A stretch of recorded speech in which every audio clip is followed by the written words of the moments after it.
मित्रांनो, आज माझ्या आजोबांचा 65वा वाढदिवस आहे। बघायचंय तुम्हाला? चला माझ्यासोबत।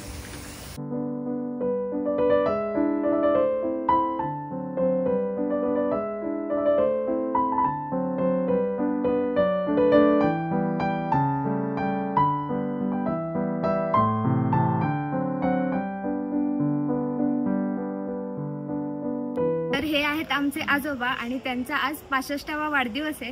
तर आबा, तुम्हाला कसं वाटतंय? छान वाटतं। या मुलांनी नातवांनी, मोठी नात माझी थोड्या मुंबईवरून लांबून आली आणि वाढदिवसासाठी ती भावंड पण दोन आहेत, ती मजा मारली, त्यांनी खूप आनंद हे केला। त्यांना बरं वाटलं नाही, त्यांना वाटतं की आता आजोबांचा बर्थडे झाला, असं इथंच राहावं त्यांच्याजवळ असं त्यांना वाटतंय। पण काय करणार, शाळेचा प्रॉब्लेम, कॉलेजचा प्रॉब्लेम, गेलं पाहिजे। चला, तर त्यांचा आम्ही आज वाढदिवस साजरा करणार आहोत। तर चला दाखवते।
Happy birthday to you.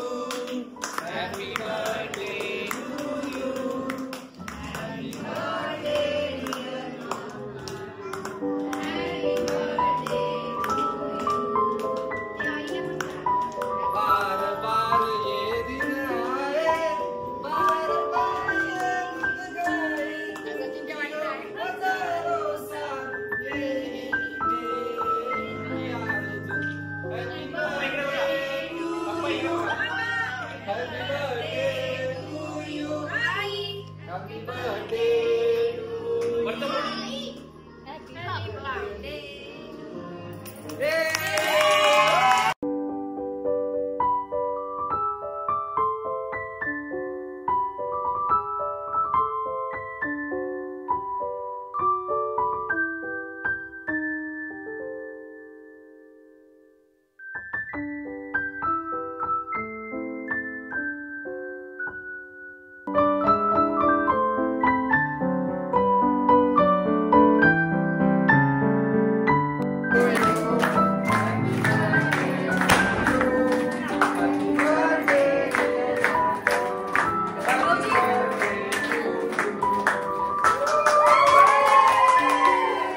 ये आहे माझी मावशी आणि ही आज आमच्या आजोबा म्हणजे मावशीच्या आणि माझ्या आईच्या बाबांच्या बर्थडे निमित्त 4 शब्द बोलणार आहे.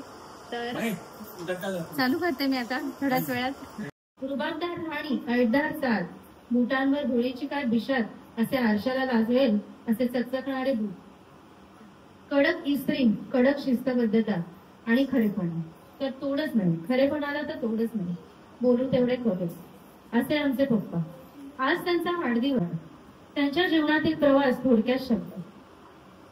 वयाच्या 16व्या वर्षी घराबाहेर पडले. खायचे राहायचे सगळ्यांचे चाकर. कोणी दिलं तर कोणी धुणी भांड्यांची कामे करून घेतली. कधी कधी तर उपाशी पण झोपले. असं त्यांना माहित होतं की काय, की आपल्याला वेळ काढायची आहे, म्हणूनच सगळंच येईल ते काम हसतमुखाने सामोरे केले. नंतर मिलिटरीमध्ये भरती. त्याचे तुम्हा आम्हाला सिनेमा आणि न्यूज मध्ये पाहतोच, कदाचित त्यापेक्षा भयानक असे अनुभव. त्यामध्ये लग्न, मुलं, संसार सुरू झाला. आत्ताची बाई, त्यावेळेची सायकल. संध्याकाळी सायकलची रिंग मारली की जसे असू तसे हातात पुस्तक घेऊन बसायचं. असा दरारा होता त्यांचा आणि असायलाच पाहिजे होता. नंतर रिटायरमेंट. तसेच लगोलग बँकेत लागले. तोही प्रवास उत्तम झाला. थोडा खडतर काळ गेला मधला. व्यसन, संगत, वेळ खराब होती आमची असंच म्हणायचं. पण त्यातूनही आमची आवड होऊन दिली नाही त्यांनी.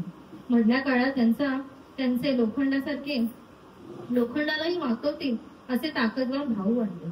तेही खूप भयानक वादळच येऊन गेलं आमच्या आयुष्यात.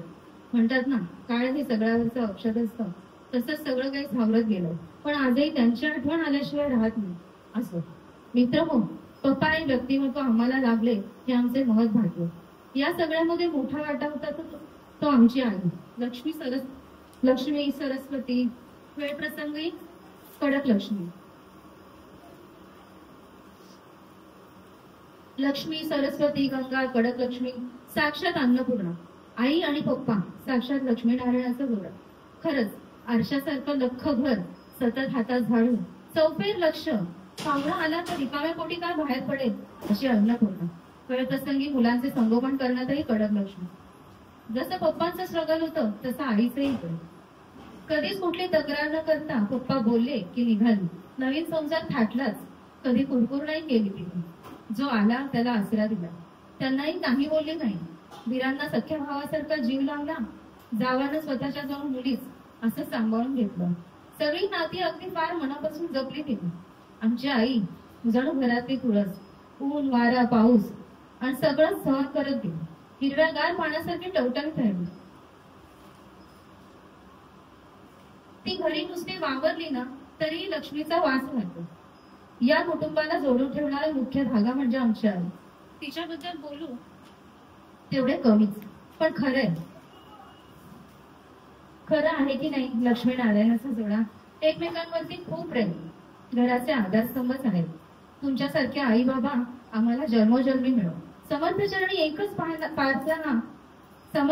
एकच प्रार्थना, देवा माझ्या आई वडिलांना माझ्या आई बाबांबरोबर कायम राहा. वेळ प्रसंगी कोणाच्या तरी रूपाने उभा राहून त्यांना सामर्थ्य पुरव. त्यांची काळजी घे आणि त्यांना दीर्घायुष्य लाभो.